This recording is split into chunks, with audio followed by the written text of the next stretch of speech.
To what you were saying, Mark, the SEC, I think, is extremely deep. The Vanderbilt game's a great example. You know, what they were able to do last night against Kansas State, I think, is a prime example. I agree with you. I think the ACC, you know, they got a couple teams in there like Boston College, you know, a team like Syracuse that has lost games they shouldn't. I still think Virginia's a bad football team. So, you know, I think that'll even itself out as the season goes along. I think a lot of the SEC teams that, you know, we think are good right now might not be quite as good at season's end, just once you get into conference play and everybody starts beating up each other. But to your point, I mean, out of conference-wise, I mean, I think the SEC is the clear number one right now. I think ACC is probably second. I'd probably put the Big Ten third. You know, the Pac-12 fourth, something like that. I mean, it's kind of, you know, it's hard. I mean, the Big Ten right now, we're still trying to get a gauge on how good everybody is. I think that's the one thing about only being 3 weeks into the season is like once you have like the bona fide conference favorite get blown out against Oklahoma in week 2, it's like, okay, what do we really have here as a conference? So I think, you know, a lot of these questions will be answered in the coming weeks. I don't think any of these conferences are quite as bad or as good as everybody thinks they are. But I think in the next 2 or 3 weeks, once you get about to the halfway point in the season, which we will here over the next month or so, we'll really get a good gauge on how good all these teams are once they get into conference play and start playing better, you know, forms of competition. You know, you get out of the FCS and the really bad group of 5 schools, and you get into, you know, the meat and potatoes of your schedule, so to speak, and you get into the, you know, you start playing an SEC schedule, a Big Ten schedule, an ACC schedule, Big 12, you know, might be better than we think they are. You know, who knows about the Big Ten? We're still trying to figure things out. So we'll really come to realize, you know, what these rankings look like as far as the conferences are concerned in the coming weeks. But I think for now, the SEC has to be put up there just with a couple of their marquee wins, specifically Alabama in week 1, looking like they did against Florida State. I mean, I think that's the one positive you take away so far. For a conference, it's been really good top to bottom thus far. So you understand my point, Mike, that actually for me, once they get into conference play, it's less distinguishable or more difficult to separate the conferences and come to an evaluation because, let's say, the SEC does beat itself up, much like it did last year. So aside from Alabama, they had like 5 or 6 teams that just beat up on each other. Therefore, what it produced was a bunch of 8-4 teams, and there was nobody to fill in, you know, from the top of college football to the top 15 in the nation. There was just this huge gap because, so what conclusion do you come to? Do you come to the conclusion that these are all really good teams, but they just happen to beat up on each other, or they're all marginal teams because they beat up on each other, and no teams distinguishing itself as the second team to Alabama that's going to go 11-1 or 10-2? To your point on that, I think I agree, but I think for the teams towards the bottom, like the teams that are making up the depth of the conferences that are not playing the top-notch competition week in and week out in the out-of-conference schedule in the first few weeks of the year, you know, in the SEC, teams like Vanderbilt. Now, of course, Vanderbilt won that game against Kansas State last night, so that's a big win. But, you know, the bottom feeder teams in these conferences that have gotten off to 3 and 4 win starts here through the first month, how good actually are these teams? A Boston College, you know, has struggled throughout the non-conference schedule. Are they really as bad as we think they are? Probably. But a team like Wake Forest, it's 3-0.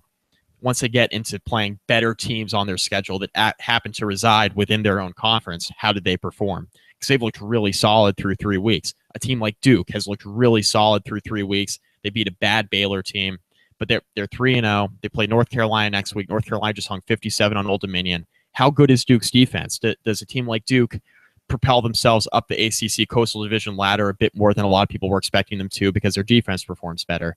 I think you learn more about the depth of the conferences once you get into conference play than you do about the top of the conferences. We know a lot of these conferences are top-heavy to begin with, but I think the depth options and how deep these conferences end up being is really a determining factor to how we can rank these conferences top to bottom at the end of the season. So I asked this question knowing it's going to be difficult to explain or for you to answer unless you have real life examples. So I'll try to paint a picture for you. Let's take the ACC, for example, and let's say scenario 1, the likes of Virginia and Boston College, and you can throw in 1 or 2 teams, are awful.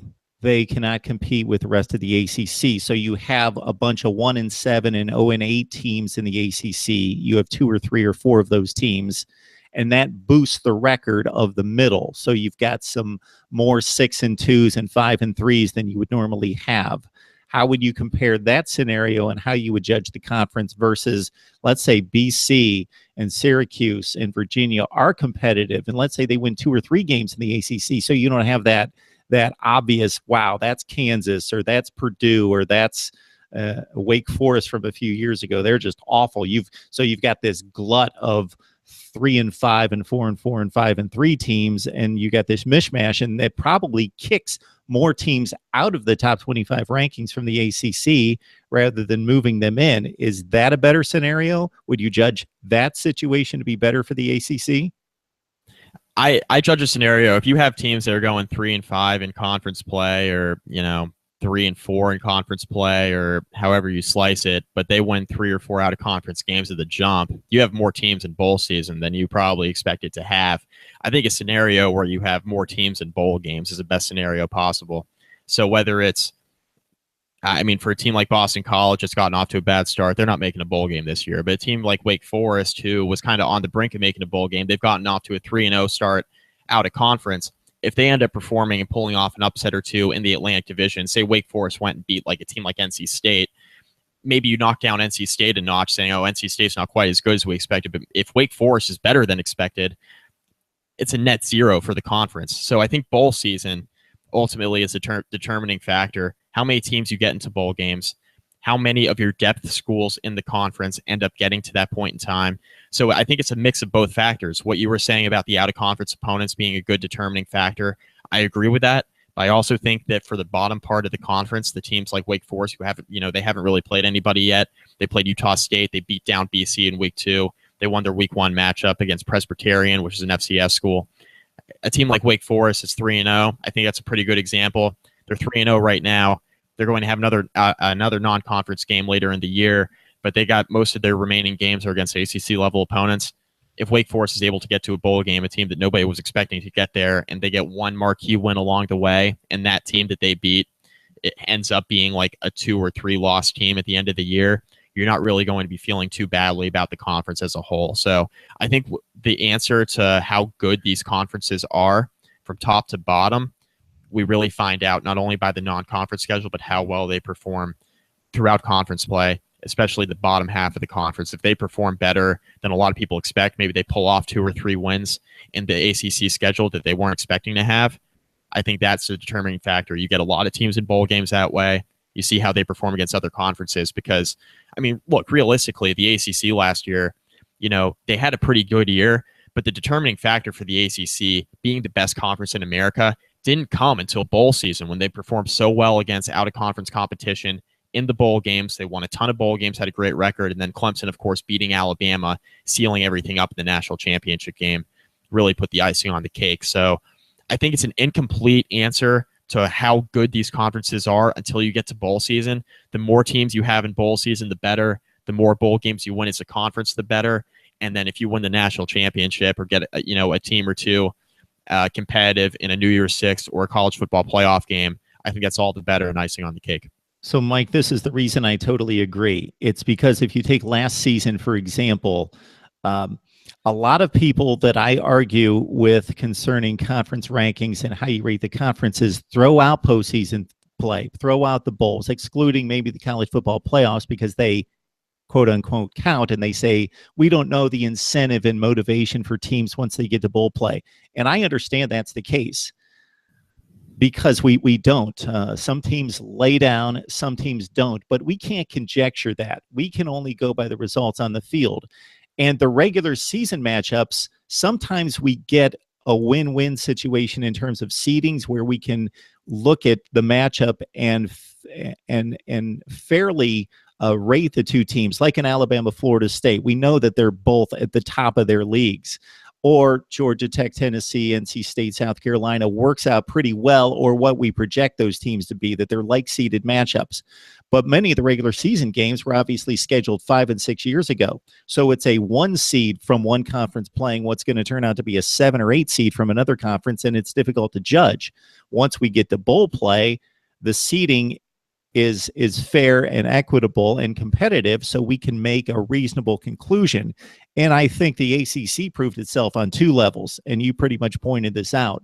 Clemson and Florida State turned out to be who we thought they were. That Clemson, we knew going into postseason play, was one of the top 5 teams in the country, but we found out that they were the best team in the country. So they wiped out Ohio State, and they beat Alabama. Very close game, but they won the national championship. Florida State beats a very good Michigan team in the Orange Bowl. So they did it on the elite level, but then the depth also filled in, where Miami goes out and beats a 10-2 West Virginia team in a bowl game. Virginia Tech takes out Arkansas in a bowl game.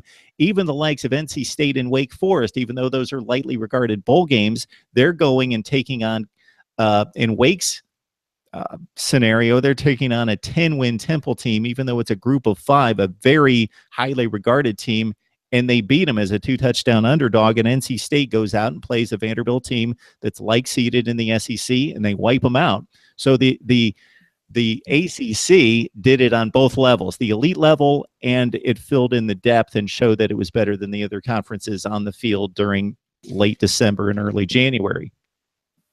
Yep, I completely agree. So I think until we get to bowl season, that's where we're really going to have a determining factor on how good these conferences are. But until then, I think judging them based on out-of-conference performances, at least in the opening month of the season, is a fair way to do it.